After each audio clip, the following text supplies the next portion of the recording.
100 வருஷம் தாண்டின தமிழ் சினிமா வரலாறில் நான் அறிஞ்ச வரைக்கும் ஒரு டைரக்டர் கதை வசனம் திரைக்கதை எல்லாத்தையும் எழுதி ஒரு ஃபைலில் வச்சுக்காம நேரடியாக செட்டுக்கு போய் நடிகர்கிட்ட டைரெக்டாக வந்து வசனத்தையும் காட்சியும் சொல்லி 45 படங்கள் எடுத்த ஒரே ஒரு டைரக்டர் எனக்கு தெரிஞ்ச உலக அளவிலேயே KS கோபாலன் அவர்கள் தான்.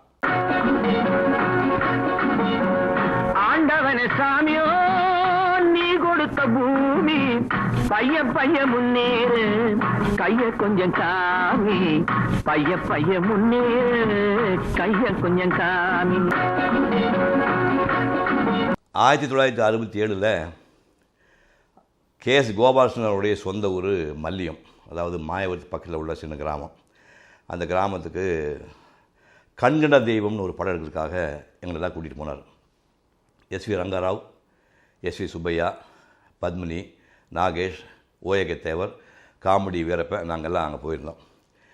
சொந்த வீட்டில் ஒரு சாயங்காலம் ஒரு 6 மணிக்கு உட்காந்து SV ரங்கராவ் பண்ணையார், அவருக்கு தம்பி SV சுப்பையா சம்சார பத்மினி, இவங்க எல்லாரும் கேரக்டர் என்ன, வசனங்கள் என்ன, எப்படி நடிக்கணும்னு கிட்டத்தட்ட 10 கேரக்டருடைய வசனங்களையும் நடிப்பையும் மாற்றி ஒரு சோலோவை பர்ஃபார்ம் பண்ணி 2.5 மணி நேரத்தில் என்ன படம் வரப்போகுதுன்னு நடித்து காட்டி இந்த தீமிதி உற்சவத்துக்குள்ளே எப்படி வந்து நெருப்புக்குள்ளே போயிட்டு வெளிவருவோம் அந்த மாதிரி ஆவேசமாக அந்த மாதிரி நின்னப்போ அத்தனை பேர் ஓடி போய் கட்டி பிடிச்சி டேய் நீ சராசரி மனுஷனடா நவீன ஆக்சிடென்டான்னு அத்தனை பேர் பாராட்டினாங்க.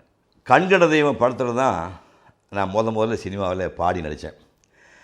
தென்னை மரத்தில் குந்தி இருப்பது சின்ன பாப்பான்னு ஒரு பாட்டு வரும். மரத்தில் குந்தி இருப்பது சின்ன பாப்பா எங்க சின்ன பாப்பா அவ தெரிஞ்சுக்கிட்டா சிரிச்சுக்கிட்டே என்ன பாப்பா எதுத்த ஊட்டு பாப்பா. உடுமலை நாராயணகவி அவர்கள் எழுதின பாட்டு அது. அந்த படத்தை வந்து அங்கே மல்லியத்தில் ஷூட் பண்ணான்னு டைரக்டர் சொன்னார். எனக்கு முன்பின்னு டான்ஸ் சரியாக நான் படம் போடுற தொழிலுக்கு படித்தவன். சரி டான்ஸ்லாம் கற்றுக்கலாமேன்னு மூர் மார்க்கெட்டில் போய் அந்த ஹிஸ் மாஸ்டர்ஸ் வாய்ஸ்னு வந்து அந்த நாய்க்குட்டி இருக்கும், பொம்மோட சாய் கொடுத்து சுற்றி ரெக்கார்டு போடுவாங்க. அந்த பெட்டியை வாங்கிட்டு வந்து வீட்டில் வச்சு தங்கப்பன்னு ஒரு டான்ஸ் மாஸ்டர் வச்சு ஒரு கிட்டத்தட்ட 1 மாதம் பூரா ரிஹர்சல் பண்ணி வெஸ்டர்ன் டைப் டான்ஸு எப்படி ஆனந்த் மூமெண்ட்ஸில் கற்றுக்கிட்டேன். அங்கே போனால் அது டப்பாங்குத்து ஆடுற மாதிரி ஒரு சாங் அது. என்ன பண்ணேன், சாயங்காலம் 5 மணிக்கு KSG வீட்டுக்கு எதிர்த்தாப்பில் ஒரு ரைஸ் மில் இருக்கும், அங்கே போய் டான்ஸ் மாஸ்டர்கிட்ட ஒரு 3 ஹவர்ஸ் டான்ஸு ரிஹர்சல் பார்ப்பேன். 8 மணிக்கு வேர்த்து விறுவித்து வந்தோடனே டைரக்டர் கேட்டார், எங்கேயா ரைஸ் மில் போகிறேன் வேர்த்து விறுவித்து வரையே என்னன்னாரு. இல்லைங்க ரிஹர்சல் பார்க்குறேன்னு. என்ன ரிஹர்சல் பார்க்குறேன்? இல்லை டான்ஸ் ரிஹர்சல் பார்க்குறேன். என்ன டான்ஸு? அதான் நீ பாட்டு எடுக்க போகிறீங்களா, அதுக்கு டான்ஸ் ஆட வேண்டாமா? என்ன டான்ஸ் பண்ண போகிறேன்? தென்னை மரத்து மேலே வச்சுட்டு பாட்டு எடுக்க போகிறோம்.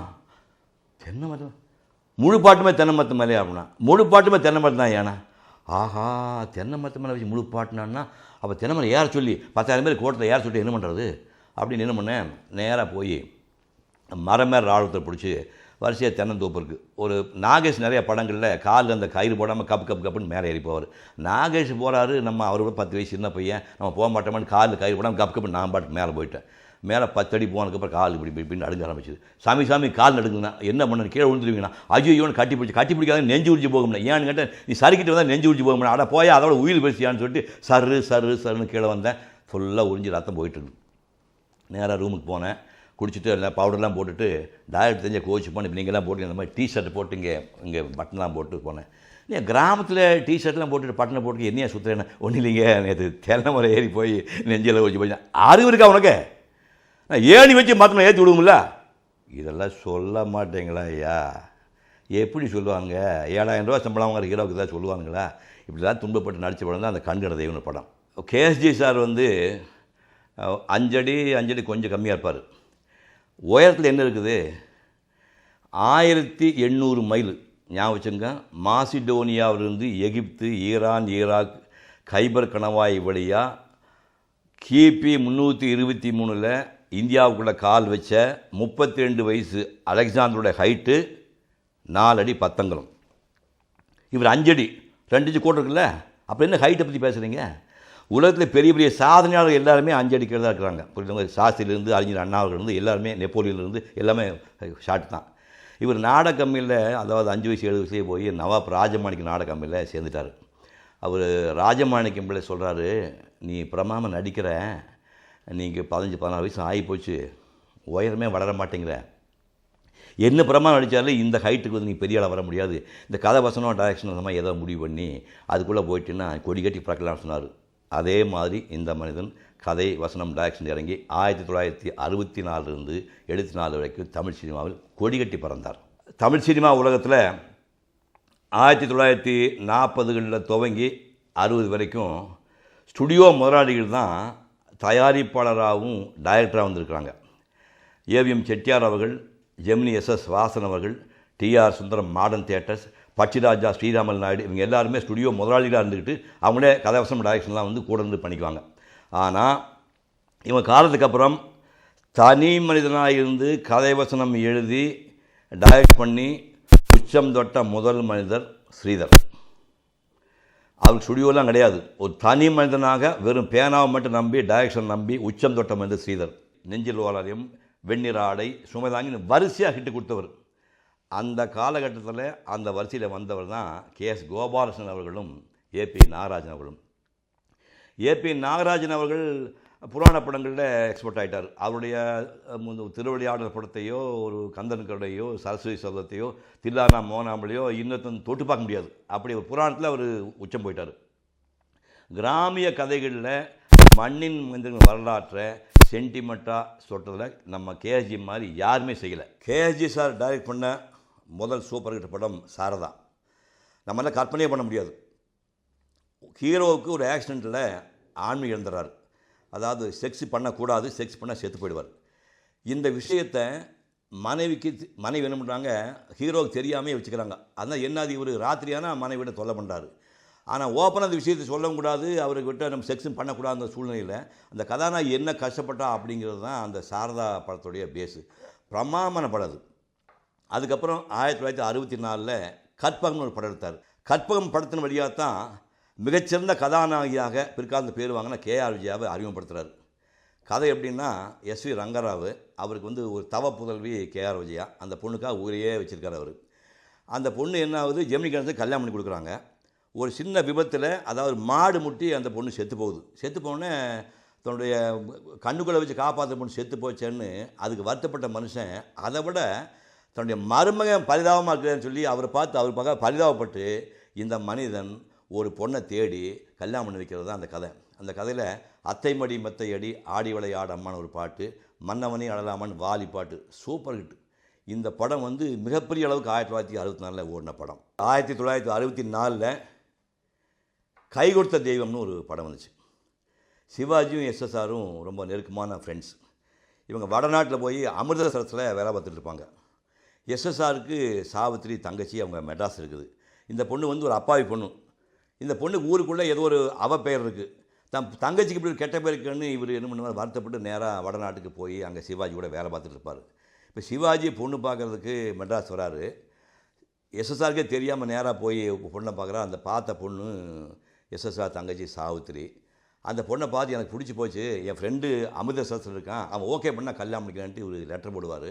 லெட்டர் போட்டு விலாசமெல்லாம் சொல்லி ஃபோட்டோ அந்த பொண்ணை பார்த்துட்டு எஸ்எஸ்ஆர் தன்னுடைய தங்கைன்னு தெரிஞ்சு கூட தப்பாக பேர் வாங்கியிருக்க தங்கச்சி என் நண்பனுக்கு மனைவியாக வரக்கூடாதுன்னு சொல்லிட்டு அந்த கல்யாணத்தை நிறுத்திடுவார். அதுக்கப்புறம் என்ன போகும், எஸ்வி ரங்கராவ் வந்து சாவித்திரிக்கு அப்பாவா ஊர் உலகம் பூரா அந்த பொண்ணை கேவலமாக பேசு. அப்போ ரங்கராவ் வெக்ஸ் ஆகி போய் நீ அதிர்ஷ்ட கட்டம்மா, நீ உருப்படவே மாட்டான்னு சொல்லும்போது, அப்பா ஊர் உலகம் கேவலமாக பேசுப்பா, நீங்கள் சொல்லாதீங்கப்பா, நீங்கள் சொல்லாத நான் சொல்லுவாம்மா, நீ உருப்பட மாட்டான்னு சொன்ன உடனே அப்செட் ஆகி போய் அந்த ஷாக்கிலேயே அந்த பொண்ணு செத்து போகும். அது வந்து 1000 ஒருத்தி அம்மா நீ ஒரு பாட்டு ஒன்று, சவுந்தரராஜன் பாட்டுன்னு தூட்டி இப்போ சிவாஜி அந்த வேட்டியை மாற்றி கட்டிட்டு பாடுவார். அவ்வளோ அற்புதமான பாட்டு. அதோட பாரதியாருடைய பாட்டு, சிந்து நதியின் மிசை நிலவினிலே சேரனன் நாட்டிலம் பெண்களுடனே சுந்தர தமிழில் பாட்டு சேர்த்து தோணிகள் ஓட்டி விளையாடி வரும் பாரதியார் வேஷம் போட்டு சிவாஜி பாடுவார். அந்த பாட்டெலாம் அந்த காலத்தில் சூப்பர் ஹிட் சாங்ஸ். அடுத்து 1965 என்னதான் முடிவுன்னு ஒரு படம் வந்துச்சு. இது உங்களுக்கெல்லாம் இப்போ சாதாரணமாக இருக்கும். 50 வருஷத்துக்கு முன்னாடி யார் கற்பனையே பண்ண முடியாது அப்படி கதை. அது ஏவிஎம் ராஜன் ஹீரோ, பாலையே ஒரு பணக்காரர். ஏவிஎம் ராஜன் செய்யாத ஒரு தவறுக்கு அவரை குற்றவாளியாக்கி ஜெயிலில் போட்டுப்பார். அவர் ஜென்மம் கொடுத்துருப்பாங்க, 12 வருஷம் ஜெயிலில் இருப்பார். இந்த பணக்காரன் டிஎஸ் பாலையா கோயம்புத்தூர்லேருந்து மெட்ராஸுக்கு காரில் வந்துருக்கும்போது ஒரு ஆக்சிடென்ட் ஆகி போய் சம்சாரம் குழந்தை குட்டி எல்லாம் செத்து போயிடுவாங்க. அப்படியே வெக்ஸ் ஆகி போய் அத்தனை சொத்துக்களையும் கோயில்களுக்கும் ஆசிரமத்துக்கு எழுதி வச்சு கிட்டத்தட்ட ஒரு சாமியார் மாதிரி வாழ்ந்துருப்பார். 12 வருஷம் முடிஞ்சு போனோன்னே முதல்ல பாலையாக வெட்டியாக தேய்க்கணும்னு சொல்லிட்டு வெறியில் வந்து ராஜன் வந்து காத்துட்டு இருப்பார். ரிலீஸ் ஆனோடனே பார்த்தா தேடி பிடிச்சி பாலையை வந்து தரத்தனை எடுத்துகிட்டு போய் வீட்டுக்கு தாள் போட்டுருவார். ஊர் ஜனங்க அத்தனை பேரும் போய் ஐயோ அவனை கொண்டுடாதையும் கொண்டா, தர்மாத்மா அவர் ரொம்ப நல்ல ஒரு ஊருக்கே நல்ல காரியம், தம்பியை கொண்டாந்து கெஞ்சுவாங்க. அந்த பில்டப் வரைக்கும் இவர் உள்ளே கேமரா போகாது. திடீர்னு உள்ளே கேமரா கொண்டு போனால் யார் கற்பனையே பண்ண முடியாது. டிஎஸ் பாலையா தாரையாக கண்ணீர் விட்டுட்டு மேலே பார்த்து அழுதுருப்பார். ராஜன் வந்து பாலையை காலை பிடிச்சி 2 பாதி இறுக பிடிச்சிட்டு கண்ணீர் விட்டு அழுதுருக்க மாதிரி. இந்த மாதிரி என்ன தான் முடிவுன்னு ஒரு படம் எடுத்தார். மாஸ்டர் பீஸ் படம். அந்த காலத்தில் பெருசாக ஓடல, நம்ம பெரிய அளவுக்கு பேர் வாங்கி கொடுத்த படம் அது. 1966 சித்தின்னு ஒரு படம் வந்துச்சு. சித்தி வந்து பப்பியம்மா தான் அதில் வந்து மெயின் ரோல் பண்ணுவாங்க. பொதுவாகவே சித்தின்னு சொன்னோம்னா அது வந்து மூத்ததாரத்து குழந்தைய சித்திரவதை பண்ணுவான், சிம்ம சுப்பரமாக இருப்பான்னா உலகம் பூரா சொல்கிறது. இந்த சித்தி பத்மினி என்ன பண்ணுவாங்கன்னா, எம்ஆர் ராதாவுக்கு ஒய்ஃபாக வந்து கல்யாணம் பண்ணிக்கிட்டு ராதாவுக்கு வந்து அத்தனை குழந்தைகளுக்கும் தான் குழந்தை பெற்றுக்காமல் மிகச்சிறந்த தாயாக வந்து இருப்பாங்க. அதில் ஒரு பாட்டு, கண்ணதாசன் பாட்டு ஒன்று இருக்குது. காலம் இது கண்ணுறங்கு மகளே, காலம் இதை தவற விட்டால் தூக்கமில்லை மகளேன்னு. பொண்ணாக பிறந்துட்டோம்னா பிறந்துடனே நிம்மதியாக தூங்கலாம், செத்து போனதுக்கப்புறம் நிம்மதியாக தூங்கலாம், இடையில தூக்கமே இல்லைங்கிறத பேஸ் பண்ணி பிரமாண பாட்டு ஒன்று பண்ணியிருப்பார் சித்தி படத்தில். 1971 ஆதி பராசக்தின்னு ஒரு படம் எடுத்தார்.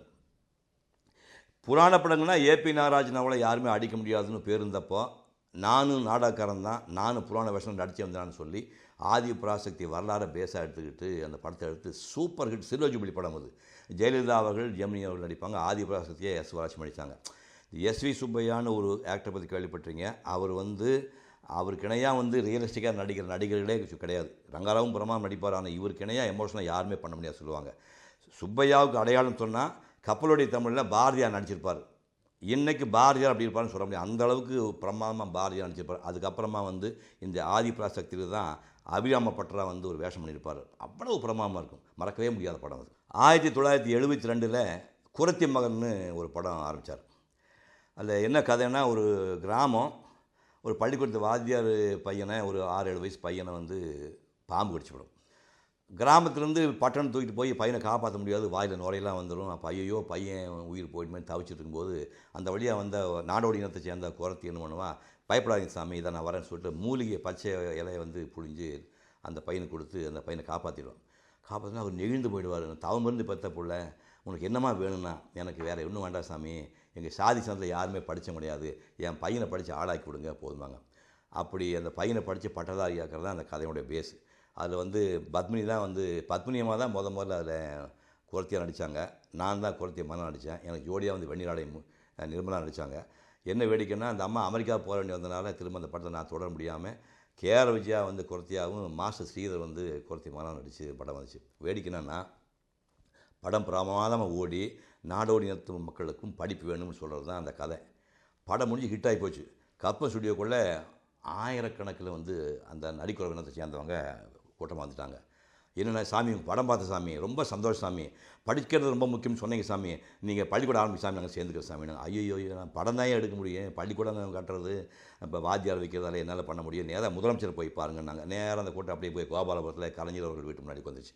அவர் பார்த்து அவங்க நிலைமையை புரிஞ்சுக்கிட்டு கலைஞர் அவர்கள் 1972 அப்புறமா சைதாப்பேட்டில் ஒரு பள்ளிக்கூடம் இவங்களுக்காக ஆரம்பித்து நரிக்குற இனத்தை சேர்ந்த பல பட்டதாரிகள் உருவாகிறதுக்கு காரணமாக இருந்த படம் அந்த படம். அது மட்டும் இல்லை, அதுக்கப்புறமா ஜெயலலிதா அவர்கள் வந்து கும்பகோணம் பெல்ட்டில் அதே மாதிரி அந்த நாடோடி இனத்துக்காக ஒரு பள்ளிக்கூடம் வச்சு அங்கேயும் பல பட்டதாரிகள் உருவாக்கிட்டாங்க. ஆக ஒரு திரைப்படம் மூலமாக சமுதாய பணி செய்ய முடியும்னு நிரூபித்து காட்டின ஒரு கேஎஸ்ஜி அவர்கள். இதெல்லாம் நிறையா பேருக்கு தெரியாது.